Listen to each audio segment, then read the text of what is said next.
Hello, everybody. Thank you for watching or listening to another edition of But Before We Go, the podcast by Gen X, all about Gen X, for everyone, but about all things Gen X. My name is Bill Woodcock. And I'm Steve Hunt. Hello, everybody. And Steve, I've got my radio voice on again today. I'm not sure exactly why that's happening, but it is happening. And fittingly, hey, you know what? Who do I sound more like? Don Fargo or Barry Owens from TV's Laugh-In? I don't know, when you first came on, I was going to think you were trying to roll like my man, the Venus flytrap. But, I don't Ooh, know if you're quite Tim that Reed. silky smooth. Tim Reed. What night of the week was WKRP on, Steve? Was it Tuesday?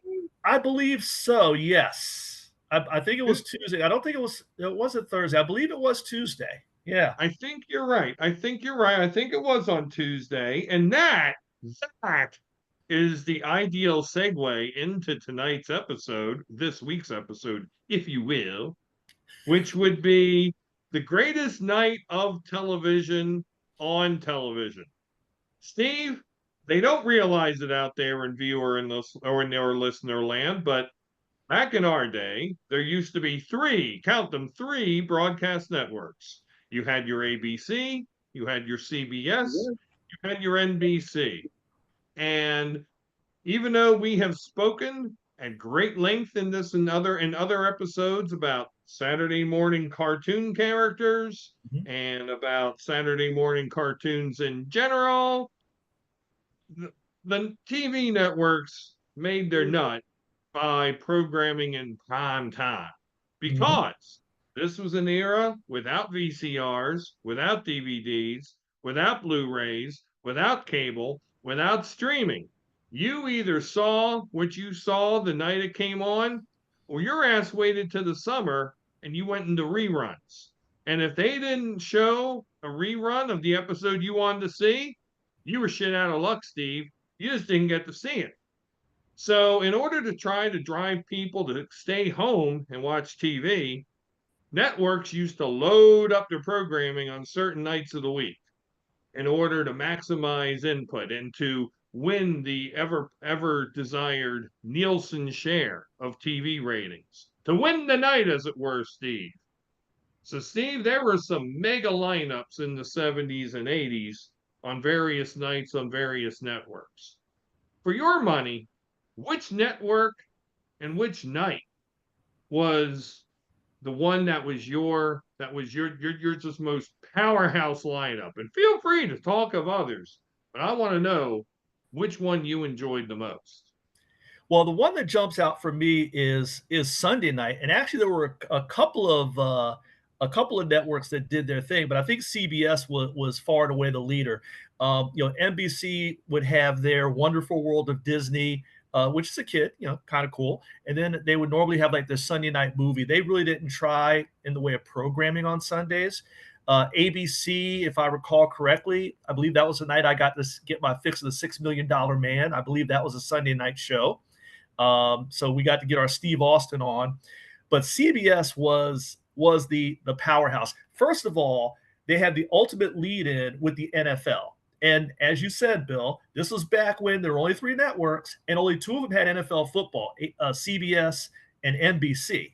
And ABC, of course, had Monday Night Football, but that's a whole another night that we can talk about as far as powerhouse because it had the classic ABC Monday Night Football crew, Cosell, etc.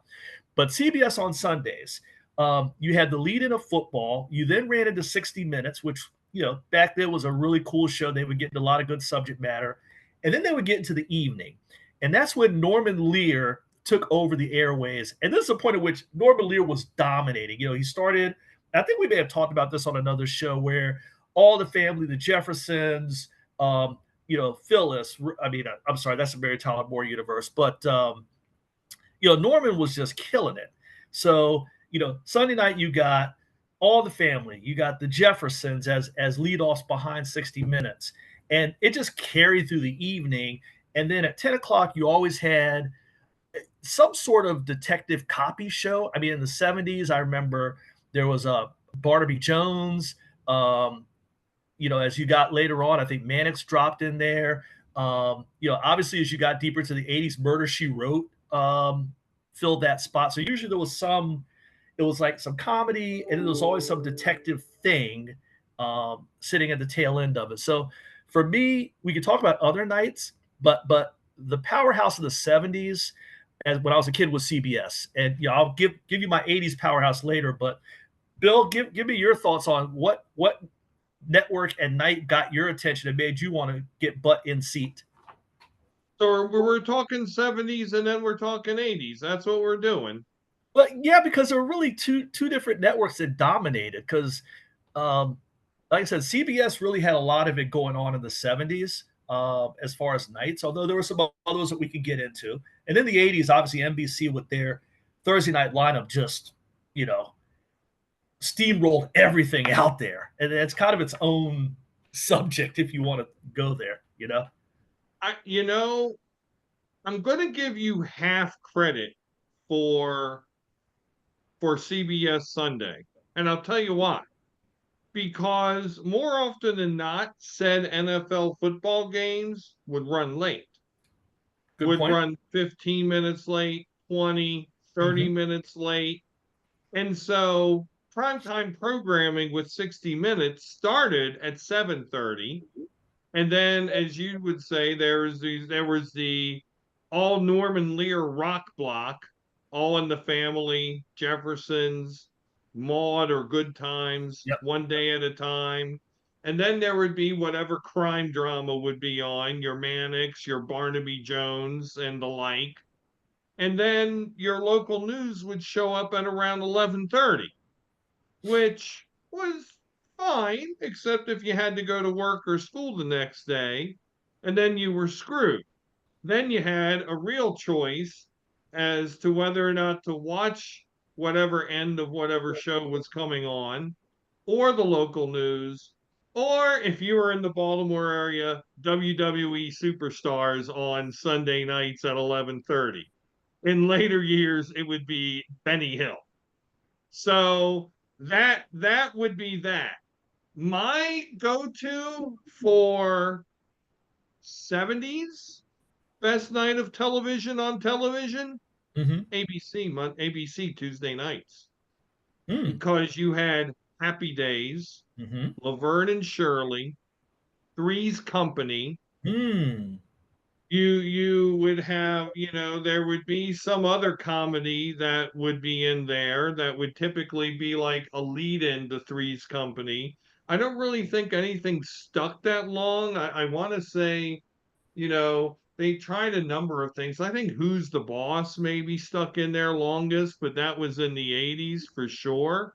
Yeah, what's one Ted Knight that they tried out of San Francisco, where they had Jim J. Bullock and as the wacky neighbor. I think they tried that one in there at one point. Oh yeah, I can't remember what that one was called, but yeah, Ted Knight was always in after Mary Tyler Moore Yep. before Caddyshack, and then at the end you would have The Streets of San Francisco, a What is Quinn that? production. Prologue, Chapter 1. My nose is bulbous. Chapter 2. I will one day marry a hot Welsh woman. Chapter 3. Whatever comes after chapters 1 and 2. Chapter 4. The bad guy gets their ass kicked. Epilogue. That was great. That was great television. And I, yeah. yes, it had a weak link in there, but the weak link was not always that weak a link Mm-hmm. because it had the strength of the other shows around it. Oh my God. I mean, they even tried to do like a Lenny and Squiggy spin-off, I remember, for a couple years. Mm-hmm. So you got the damn Lenny and Squiggy show for a bit. So I'm gonna go ABC Tuesday, although you've got some damn strong epic television on Sundays at CBS. And I'll tell you not to sleep on Sundays on NBC either. because you did have Wonderful World of Disney, which actually would go 7 to 9, Yep. because they would show like some cartoons and some comedy and some movies, Hmm. and they had those movies with Kurt Russell, or those nature movies where, Baba Lou the bear was quite sad to leave his mama, so he set out across the Yukon. They would do that.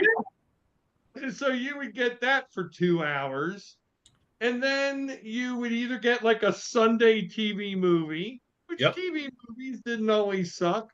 My favorite was the epic A Fire in the Sky, starring Richard Crenna, where he said that a comet was going to come, devastate Phoenix, and he told the governor of Arizona's daughter, mind you, this is all fictitious, that a comet is a big ball of ice and flame and rock, and it's coming this way, and it's going to kill you and all of your little friends. Direct quote. And then, or you would have some comedy, and then you would have that the lost, quite a lost art nowadays, the TV anthology. Mm. Hmm. Sunday night at the movies on NBC. Do you remember this? Yeah. It would have Columbo. It would rotate. Columbo, McMillan and wife, Dennis Weaver as McCloud, Cloud. and if Yeah. memory serves, it even had a guy named James Garner who had a show called The Rockford Files, and every fourth one would be Rockford. And did I mention Columbo? Columbo was part of this. Yeah. It was friggin' awesome. Absolutely. And also, one of my memories from Sunday night movies was because again, we only had three channels. So every once in a while a big movie would be on TV. And I remember the night that The Empire Strikes Back debuted on NBC, Sunday night movie, and they were doing their normal NBC lead in, and you saw the fuzzy thing, and all of a sudden it's the voice of Darth Vader saying, "The Galactic Empire has taken over this network for the evening." And it was, I mean, we like lost our minds when all of a sudden you're hearing Darth Vader.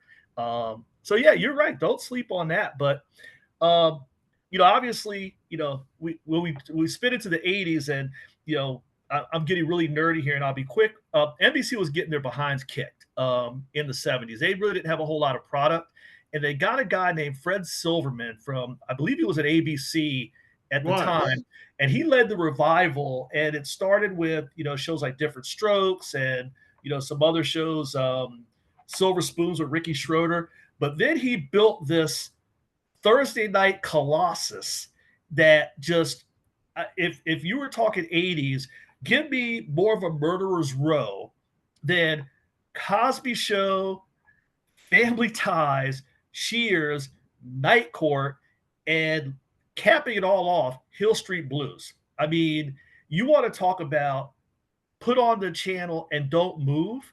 That lineup, and there's a reason why they talk about that lineup. If you talk about TV in legendary terms, it was a beast. Um, I mean, all the shows were amazing. So that would be mine. If you spin into the '80s, would be the Thursday night lineup that NBC rolled out and eventually just crushed everybody. I think that was an unstoppable lineup. And Thursday nights on NBC, where it was, and I believe that did indeed coin the phrase must see TV. But Yeah. we got to back up here for a minute, because you just hit upon a very important thing: the cinematic releases of all the blockbusters. Hmm. There was no HBO, there was no cable television, like I said. And so you wound up watching these movies when the studios felt damn good and ready to show them to you. Hmm. And it would take 2 or 3 years for a movie to come out on broadcast television. Hmm. Like, I don't think the original Star Wars came out. I would have to look, but I don't think it came out until damn near Empire Strikes Back started, Yeah. open in 1980. And same thing with Empire Strikes Back in 1983, Mhm. when Return of the Jedi opened. You saw that movie, and you were kind of had it held from you. I mean, maybe they would re-release them, like the Star Wars movies. I remember them re-releasing, Hmm. like between episodes. but you were stuck. And yeah, they made it a big deal.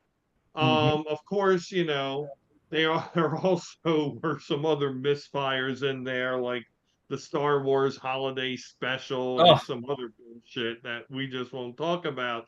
These are things for another podcast. yeah, And TV indeed, variety. Monday Night Yeah, Football, yeah. Let's put also a TV thing variety shows off to the side, man. for another podcast. Oh my God, yeah, the variety shows deserve a place. But if you talk about the 80s, that 80s night was very strong.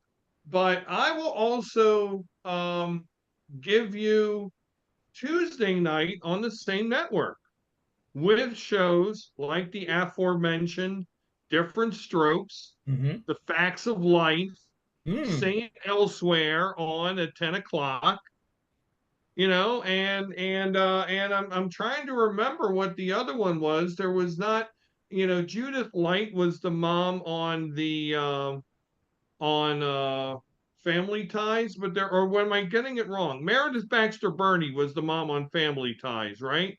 Yes. There was one with Judith Light, and I'm pretty sure that was on NBC. Um, Or what's the that other might have one with been Tony ABC. Danza? Or was there one before that? No, I think that one was on ABC. Forget about it.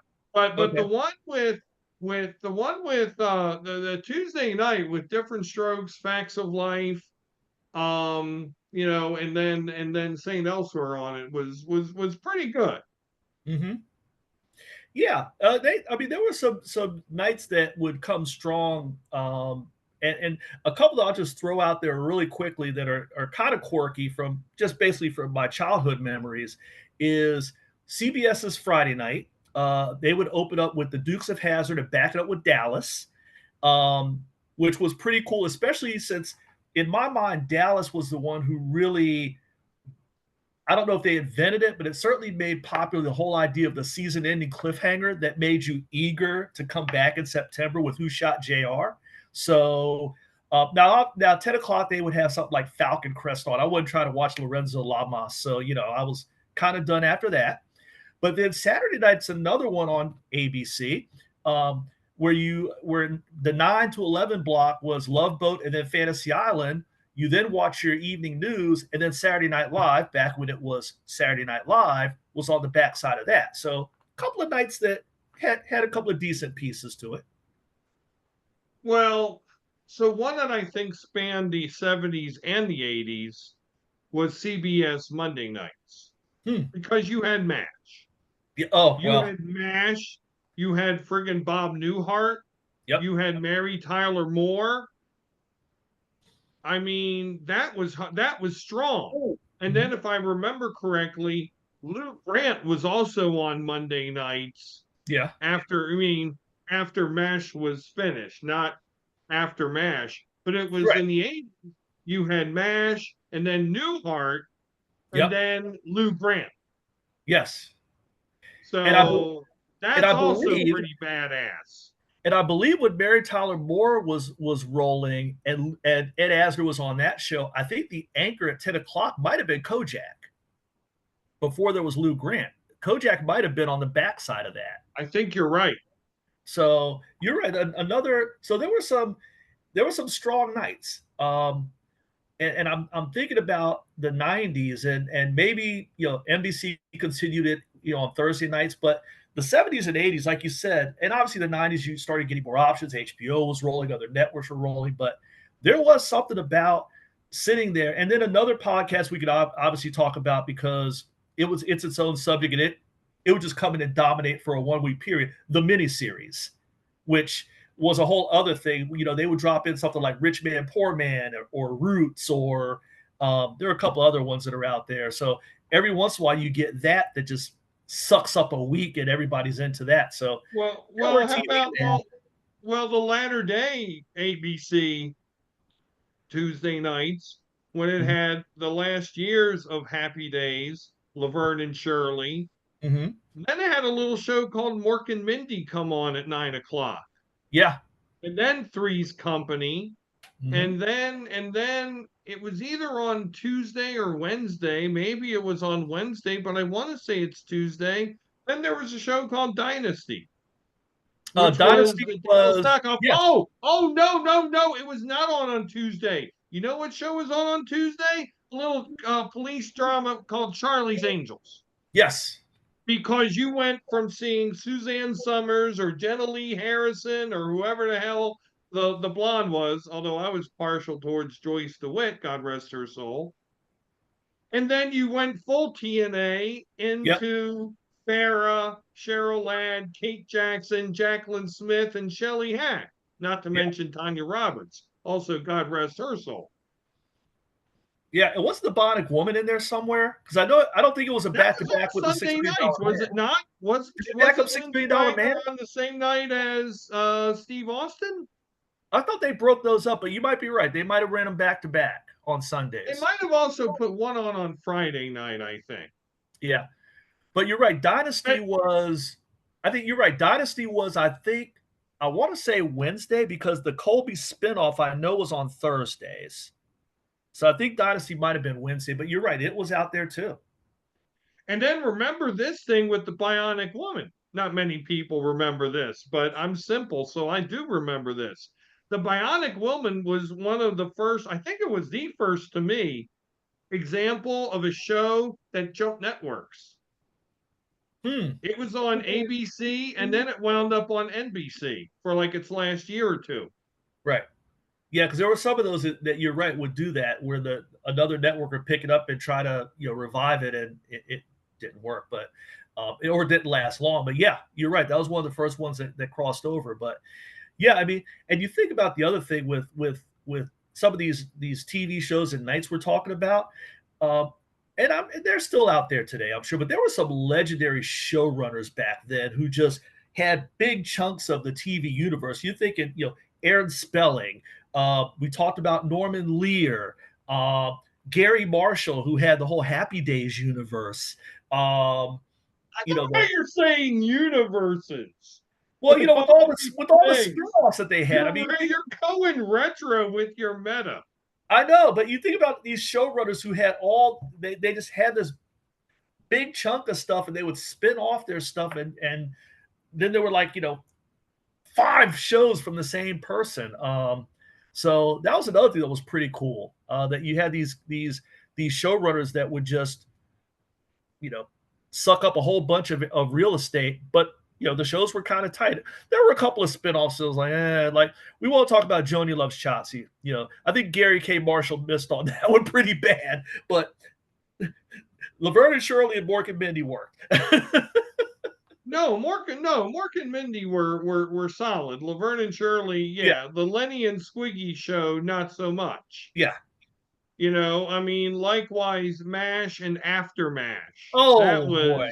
Ooh. That was a wee bit tragic. Ooh, that was so disappointing. And you mentioned the one off of Dynasty, I think. Yeah, that was the Colbys. Yeah. Yeah, that was kind of, and what's interesting is that we're talking about all but one night of the week. Fridays. Fridays is where shows went to die. Fridays are where they figured people were going out, nobody watched television, nobody gave a fuck about television until, I'm not sure if it was your boy Fred Silverman, but got together with somebody named Michael Mann and created Miami Vice. Yes.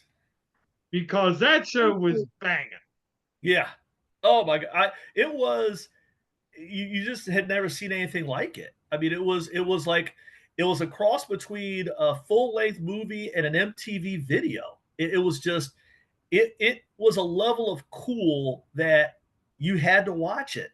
But yeah, Miami Vice was crazy. I mean, that show, I can't even describe when it first rolled out. The first scene where in the car you're hearing, Phil Collins in the air tonight, and you're just like, holy crap, this is some different shit here, man. The level of cool is only approximated by how the light is hitting my face during the last few minutes of this podcast. I'm freaking loving this. Unfortunately, there's no shade here. so I have to do something. Maybe I'll do that. I don't know if that'll work. Maybe I'll do that. I don't know if that'll work. Anyway, I mean, the Philip Michael Thomas, Don Johnson repartee. I mean, where the hell did they get the suits? Where Yeah. the hell did they get the cars? Yep. And here it was, they'd be walking out of like some nightclub where like 20 people just got killed, you know, got out like cops on Police Story and all that shit, Mhm. scribbling in their notepads, trying to get up a list of suspects. Philip Michael Thomas shows up in his silk jacket. Yo, Sonny, what went on in there? And Don Johnson would like smoke the last of his Marlboro butt with his white linen jacket and pastel t-shirt and matching linen pants. He just flick the butt off and go, retribution, Rico. And then dramatic sting of the music, Yep. retribution. And then that would be it. That would Yeah. be it. You wouldn't need to say anymore.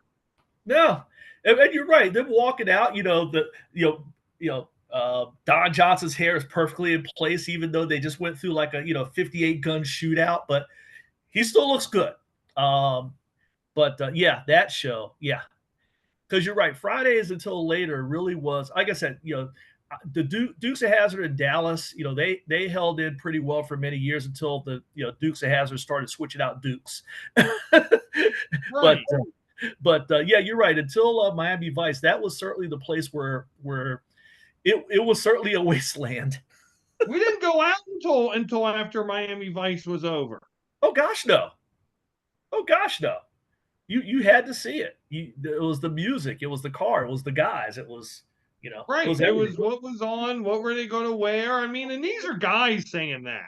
Yeah, and don't sleep on Edward James Olmos, who Yeah, my man, as Lieutenant Castillo.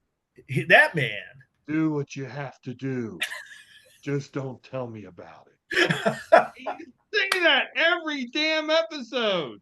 Yes, he did, and he sounded cool doing it every time. Right. Right.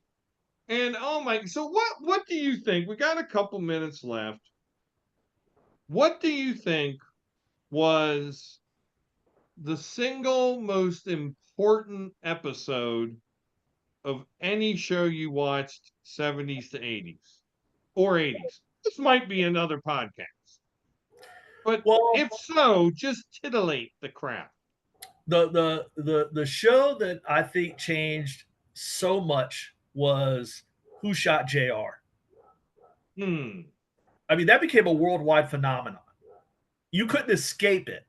There was a number one hit record about it. I mean, London had betting odds on who shot him. I mean, it took on a life of its own. And so, just for the effect on the pop culture of the time, I got to go with that. What about you, partner? Ooh, that's a tough one. You're going Who Shot JR, which is everybody's classic. I'm going to go with, even though it was not the most, it was a disappointment. It was a disappointment, but it remained one of, if maybe it still remains the most watched non-Super Bowl in television history, the last episode of MASH. Mm-hmm. Because that show had been so iconic in educating the people about what war is and being cathartic to all of us who had not gotten over the Vietnam experience. Addressed many a contemporaneous social issue in the context of the Korean War comedy. It was overly ambitious. It tried to do too much, even though it was 2.5 hours long. But it was a fitting end. It was Well, it was a good end to the time. It was a fitting end to the show. Now, yeah. most of the 70s or 80s. If you go 90s, I'll give you the last episode of Homicide: Life on the Streets. which was in 1998. Yeah. But we didn't go 90s, and so we're not going there. Well, Bill, I'll just say this very quickly. Every show ending from Homicide to The Sopranos to Seinfeld to you name it, what's the show everybody wants to compare it to in terms of whether or not it was a good series finale? That one. Yeah, it's always about how was it? How does it stack up to MASH? MASH is the gold standard, so good hit there. Right. All right, guys. Well, with that, we draw this episode to a close. For Steve, I'm Bill. You've been watching or listening to another edition of But Before We Go, see you all next week. Till then, take care.